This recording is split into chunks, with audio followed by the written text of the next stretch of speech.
Alright, next step in this procedure is take the drive shaft out, front to back. It's got to be cut anyways. And then I'll show you what we got to do here. Let me get the drive shaft out now. Alright, you can see I got the drive shaft on the ground now. Next step is to take this yoke off.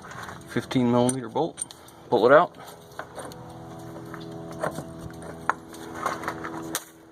There you go. If you look at that end, if your transmission already has this adapter on it, you're ready to put the transfer case on. Clean this mating surface up a little bit. And look here, I'll show you this.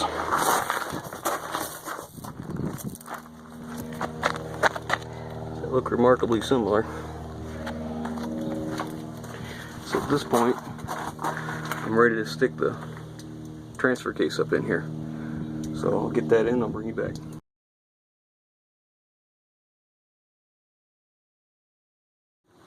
Alright, so there it is. Now we just got to come underneath it, hook it up to the transfer case. Today I'm on the ground because I've put my jack stands away, but I just got to pop this on now on the shift fork. Then we're on to the front drive shaft. That's next. We'll put the front drive shaft in.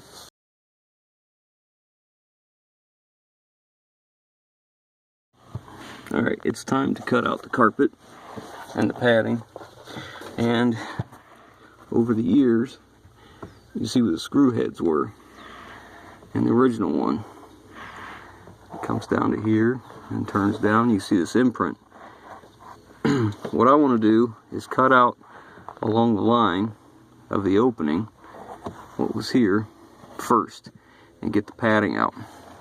Because once the padding's out, basically the carpet, I'm going to cut just a small X in here for the shifter, and then when I lay the carpet back down, I want to cut the hole with scissors around here, so I'm not cutting the hole too big. I need to be able to get the new trim piece set in here. Okay, this trim piece hooks underneath, has a little hook deal here, so it hooks in the body like this and then gets screwed down to the top. So you got to make sure there's enough room for the padding to go around this, right, and the carpet. So that's why I like to do it this way. I like to cut out what I know needs to come out based on the imprint of what was there already, cut a small X, lay the carpet down, and then trim it with scissors, because you have so much more control with scissors versus a utility knife or something like that, or at least that's what I think. What do I know? So anyways, let's get at it. Alright, so I haven't got all the backing, most of it. I got most of it off, but not all of it.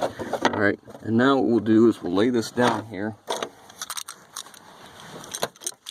where it belongs, as I dump sand all over your freshly clean interior, lady. So then I just cut a small X.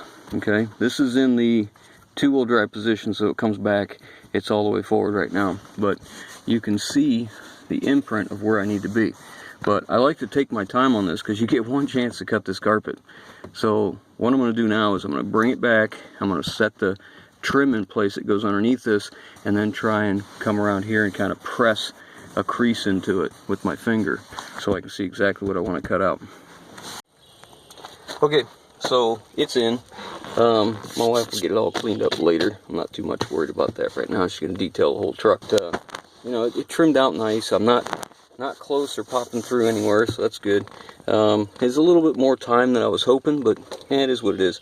That's one place you definitely want to take your time, because if you use a razor knife or whatever and it slips, I mean, you got to cut in the carpet forever unless you replace it. So definitely worthwhile to take your time. Now we're going to get the truck up in the air and get the front drive shaft in. Now you may think, why didn't I just put the drive shaft in when I put the transfer case in? Reason being is that shifter.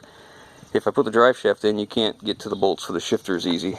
So you definitely want to do that first. Now we'll get on that. And then we have to measure for the rear drive shaft. I'm going to measure it on what I need, but I'm also going to look for a used one, because this is a pretty common configuration. Crew cab short bed, one of the most popular out there. So there's a likeliness I can find a used drive shaft and not have to pay to have one cut down. And I'd always rather have factory parts versus something redone. I like that better. So let's get it up in the air. Okay, so this is the original drive shaft. This is the rear section with the slip yoke in it. This carrier bearing mounts to the frame. This is the front section. Now, we've added a transfer case, so this drive shaft's too long. So what I'm going to do is two things. I'm going to look for a used one, see if I can find that, and I'm also going to measure from what's called the face of this U-joint on the transfer case where it meets. So this would mount to the transfer case from there to the center of that carrier bearing. That's what I'm going to do, so I can get an accurate measurement of how long this drive shaft needs to be. Okay, so I'm going to go under here.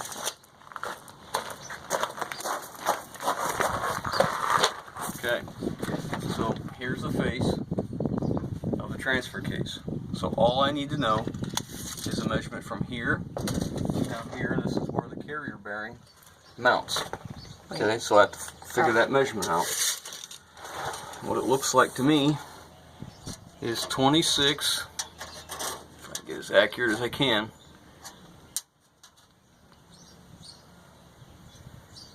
Looks like 26 5/8. Okay, so if I'm going to take that drive shaft to the shop and have them cut it down, they'll need to know from the center of that to the end of that cap is 26 5/8. Now let's measure that one and we'll see how much it took off. Let's see, right about in the middle there. Just about 20 3/4 inch, it looks like, somewhere around there. So we'll tell them 26 5/8, and what I'll do is get a paint marker and I'll mark right here.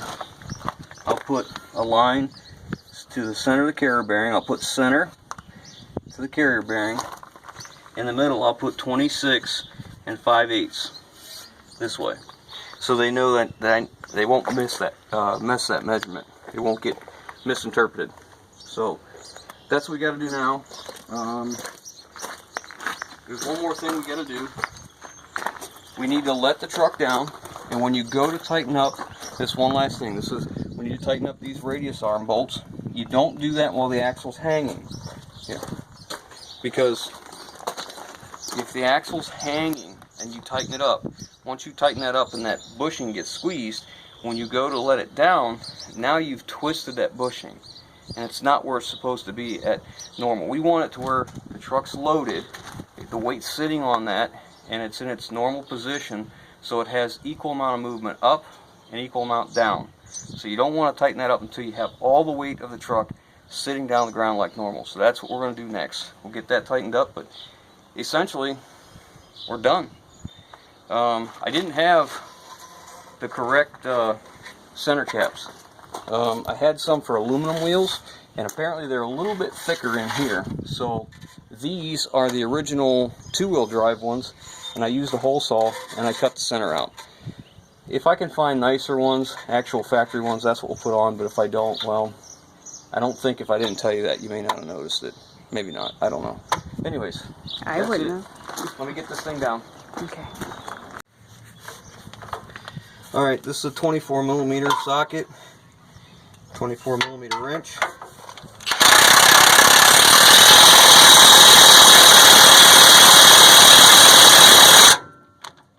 Now, of course, don't forget to torque the spec. You know, whatever that spec is, you should be torquing this stuff. That's it, man. We're ready for a test drive, lady. What do you think? Okay. Ready to go for a ride? Yeah. Ready to go for a drink? I don't know. I brought some water. But you can have some. Well, let's put away my Creeper. driveway creeper. And let's go for a ride. See if the steering's okay. See if the ride's okay. Alright, we'll go for a ride. Okay. Alright guys, we're headed out for a test drive. I don't have the back drive shaft in, so I just put it in 4 high. And shoot, man, it runs good, it drives good.